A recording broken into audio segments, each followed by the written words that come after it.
This is the second time we are conducting this Biofloc Fish Farming here in Malaysia.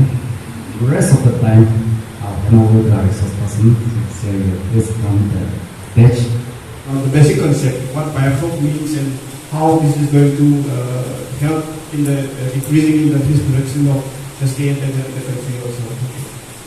So what is Biofloc? Biofloc is nothing but just a normal fish farming, but using technology. Technology in the form of organic based. Okay, this is an organic based farming method. So I've seen that some of you are doing also organic farming. So you can incorporate this type of farming as an organic farming method. So here what we do is, for example, like in a normal fish pond. So we're having 1 hectare pond. Okay. What maximum production we are getting from Andhra Pradesh and all they are getting is around 15,000, 20,000 kg per hectare.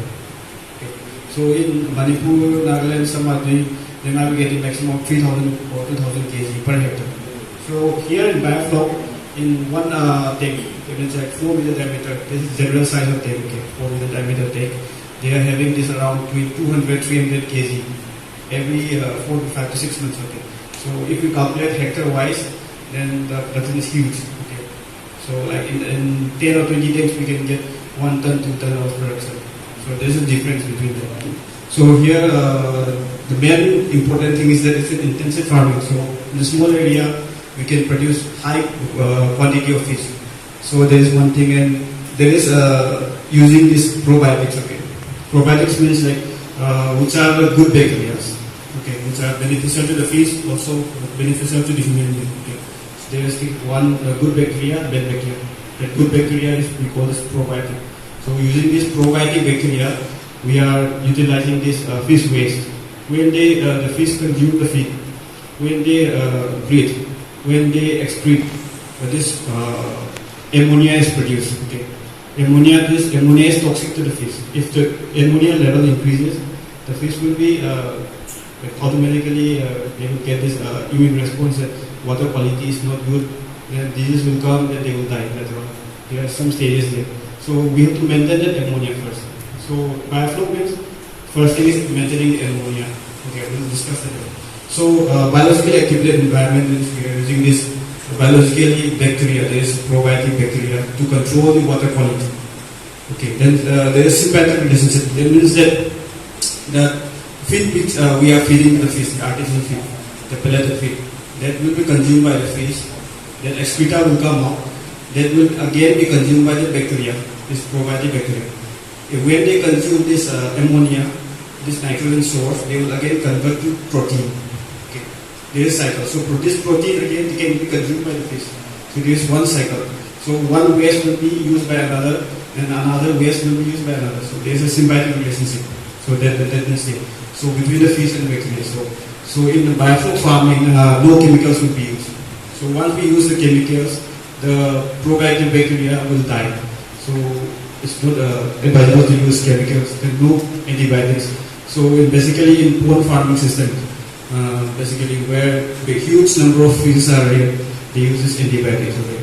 So antibiotics is not recommended here. You should be using this probiotic. So immune will be boosted. The immune system of the fish will be automatically boosted here. So reuse fish. We'll discuss on that also and increase in the immunity. Next. So this is just a history. It was first attempted with. Have you seen this large prawn? This was size prawn. Small, not a small one, big prawn. No? The one they attempted with that prawn first. So next. So it's just a symbiotic relationship, as I have told before. The bacteria and the fishes, they live together and benefit each other. Next. So as I have told before, let's consider this a tank. Okay. This is a Biofloc tank. Here we'll give the aeration. Aeration all the time is required because as human also require oxygen to breathe, the fishes also require oxygen in the form of dissolved oxygen. Okay. It will dissolve in the water. So dissolved oxygen is there. So bacteria, what we are using is we are having this probiotic bacteria here. This bacteria, we cannot see this bacteria, right? But in this Biofloc tank, they will accumulate and form into a flow. So millions of bacteria will form into some minor particles. Okay, we call this floc. So floc will form. When the fish eat the feed, they will produce excreta.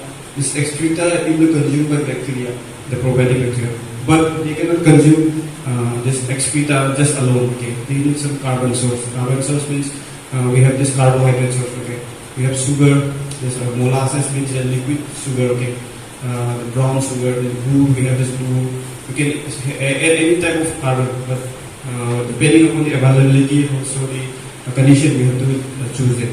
So that is there. When the bacteria consume this ammonia, they require carbon source. Okay, CN ratio. We call this carbon nitrogen ratio. Okay. They will consume this, then they will reproduce. Bacteria will reproduce in just minutes. Okay, they will reproduce in minutes. So when they reproduce, they will start consuming. The babies will start consuming, and ammonia will be maintained by themselves. So when the bacteria reproduce, when they form into flocks, again the fish will consume the bacteria. So the cycle continues like this. In between some management are there, but this is the basic principle behind this biofloc farming. Next. Basic components, what might be there in biofloc farming. So fish, number one is the fish. Okay. Well, let's keep aside the take construction and thing. Number one is the fish. So people ask what type of fish has to be cultured in biofloc. So there are some selection criteria that has to be done when we start biofloc farming here. So criteria is that which fish that can eat this biofloc as feed. So let's consider one fish, XYZ. If we keep that in biofloc, it doesn't consume the floc, then we are not getting the benefit of this floc. It will benefit the ammonia reduction, but that feeding part is not benefited. So one thing is that. Then second is high tolerance to liquid solid concentration. Means as we start adding this molasses, liquid, this probiotic and all, water will become thicker day by day. Okay. So as it becomes thicker, that movability of the fish, then turbidity of the water will increase. So it has to resist that also. If that fish, particular fish, it cannot resist the turbidity or the concentration, then that fish will come in stress and will start immune response and it will die. Okay, so we have to take it to second consideration. And the third is the tolerance to poor water quality, because we are considering this as a biological process. Okay. Say for example, temperature increases. Temperature increases, then ammonia level will also increase. For example, then bacteria will start eating this ammonia faster in higher temperature. As the temperature reduces, they will start eating slowly. Say for example, in winter when we have this curry placed in our kitchen, they spoil faster than summer. In winter, it doesn't spoil faster. Okay. So same example, probiotic bacteria, they are same bacteria thing. Okay, principle. So tolerance poor water quality must be there. So some recommendations are there, like climbing perch, which we call this koi. I think photo, I think it's not here. We'll show you tomorrow that photo for you. Then we have this tilapia. I think most of you know tilapia. Then stinging catfish, that singi, we call singi, no? Magur means that I think it's available in the market also. I saw yesterday. Magur, we can do that. And recommended shellfish means prawns and everything. We can do this freshwater prawn and white leg shrimp. There's a larger variety of shrimp. Okay, next. So next is feeding. Okay, we have the fish.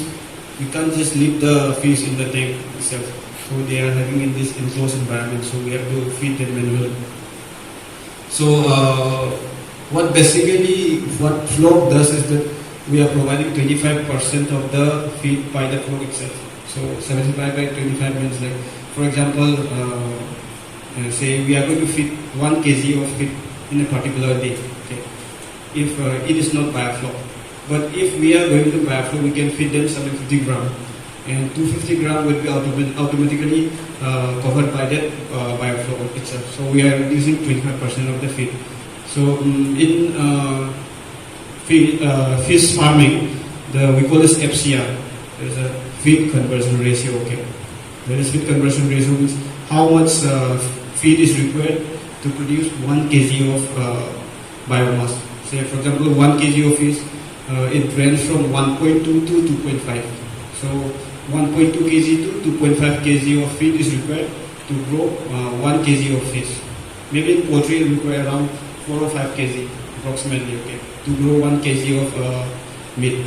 So here we are having that, and it has to be the feed that is going to be utilized must be having at least 18% protein. Okay, the protein itself will be written in that when you purchase that bag of feed. Okay, yeah. Can we get this slide? Yeah, I'll provide you the slide.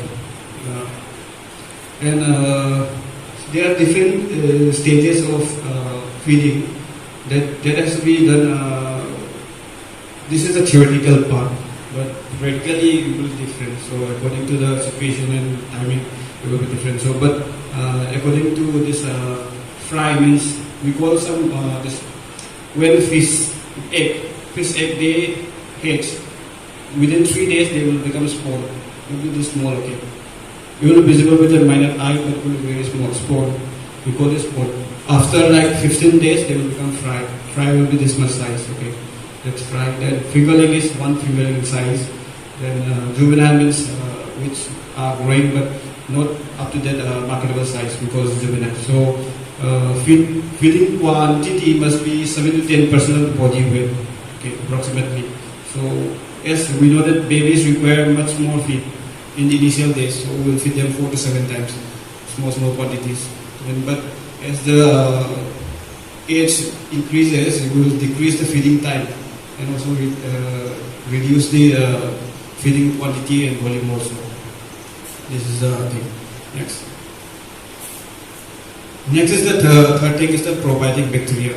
So what here we are doing is that some people are considering some brands, some people are considering there is no one specific brand which has to be used in biofloc farming.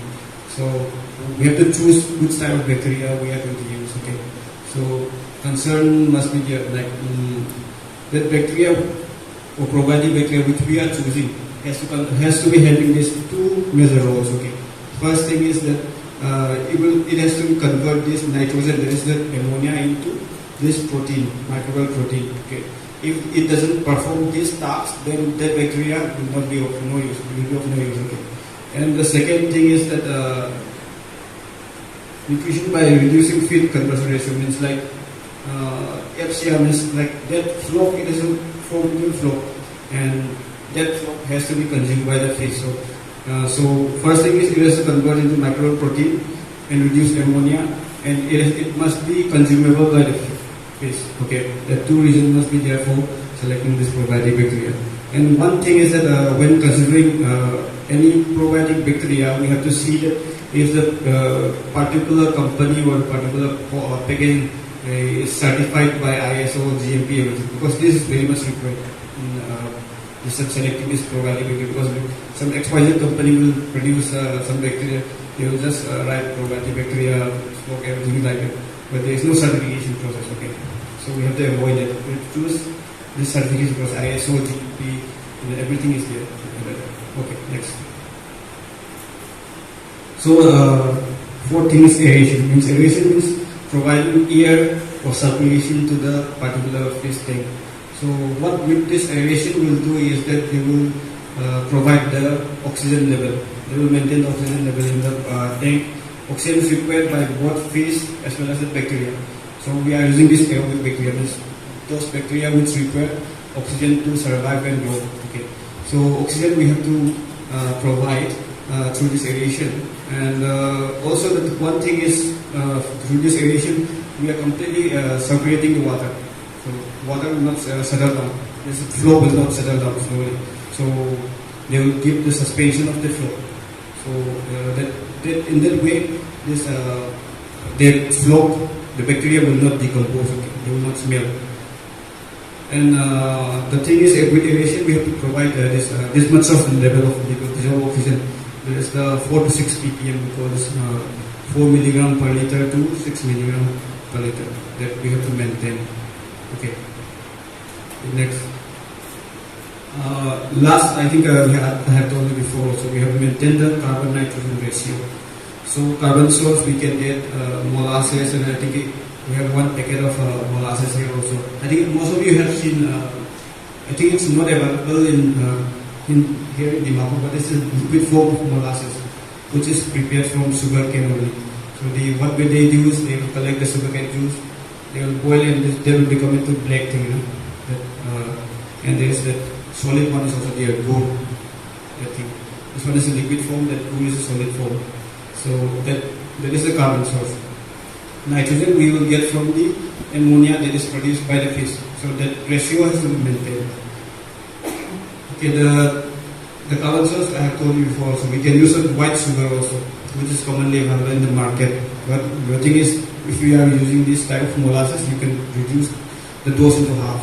But when we are using this white sugar, we have to increase the dose to double. Say, for example, if you require 100 gram of molasses good, then you require 200 gram of white sugar. Okay, next. So, what are the major advantages and disadvantages? So, for some new technology, there will be some advantages also, there will be some drawbacks also. Okay, first, advantage is that there will be no water exchange. When you are an expert, there will be no water exchange. Okay, minimum water exchange. But when you are just starting today, maybe for 1 or 2 years, you have to do some water exchange. And later on, you will start knowing how this bacteria will going to perform, when the ammonia will rise, when the feed will get all this knowledge, it will be automatically generated. Okay, so the main thing about biofloc farming is that there is no water exchange. So this farming, this is most popular in Israel and all the sites, because where there is less water available. So in hilly regions or somewhere in desert regions, water is very scarce. So this technologies are preferred. Environmental friendly approach, as I have told before, there is no antibiotic or chemicals used. So it's completely natural product. So much more convenient and much more approachable for humans to eat. Okay. And the next thing is doubling protein utilization. Means like in say natural pond water environment, we are feeding the fish. Fish will produce the excreta. That excreta will be lost in the water. So in biofloc, the excreta is again regenerated to this microbial floc. It's again consumed by the fish. So we are utilizing the double protein utilization process. So reduce pathogens. Once this probiotic bacteria they start dominate the water environment, this bad bacteria they will not be able to grow here. So we are reducing the pathogens here. Improve water quality. You will maintain water quality parameter. Then intensify production means I have told before how much production we can produce from one tank itself. And higher stocking density is there. Reduce stress and reduce toxic metabolism. Next. So the next thing is the disadvantage. What we have to consider before doing it. So the first thing is that there is a high level of management required. Okay. So for example, I have a tank here, and there is some routine procedure we have to do. Say for every week we have to check for ammonia, we have to check for nitrate, nitrite, so many parameters are there, 5-6 parameters are there. But if we regularly check, regularly monitor, then our system will work. But for example, I am going to leave for 15-20 days, and if I just leave the tank like that, there might be some problem, fish might start dying. Okay, so management skill is required. So monitoring, management skill, then high setup cost. Nowadays the cost of setting up a tank is decreasing. First, it used to cost around 50, 60, 70,000 up to 1 lakh also. But nowadays, 25, 30,000 we can start setting up full, completely workable tank. And increased aeration requirement means that aeration which you are going to provide, it will be it must be strong. So if we are providing small aeration, like small bubbles are there, then there will be less oxygen, then fish might start dying. Okay. And power backup. Okay. Power backup is like if say power cut off is there. So for 1 or 2 hours it's fine. But the whole day power backup is not there, power cut off is there. Then that fish and the probiotic bacteria they will be requiring this oxygen. So oxygen, if there is no oxygen, they will be into stress and they will start dying. So power backup must be there if we are going to do biofloc. And cerebrals, that means after some time, after 2-3 months, that accumulation of sludge will be there. So as we are usually adding molasses, we are adding probiotic, the water will become thicker day by day. Okay, so we have to remove some of the sediments from there. So there's a removal of sludge. Okay. So that much is that for the basic behind it biofloc farming. We will discuss in depth into that from the next lecture also. So any question regarding this, I can answer on that. Or anyone, anything want to ask? It's basic behind it.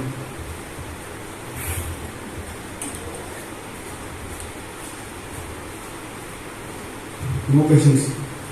So shall we proceed to the next? Okay. Are these devices readily available in the market? These devices. Yeah, good. Yeah, nowadays it's available. But actually, Nagaland it will be only available, but it's really important. It will be available from Kolkata, from Australia, also we can sell it. Yeah, it's available. Yeah, I think because here it's new, so market, no demand is there, so no one is providing it. It's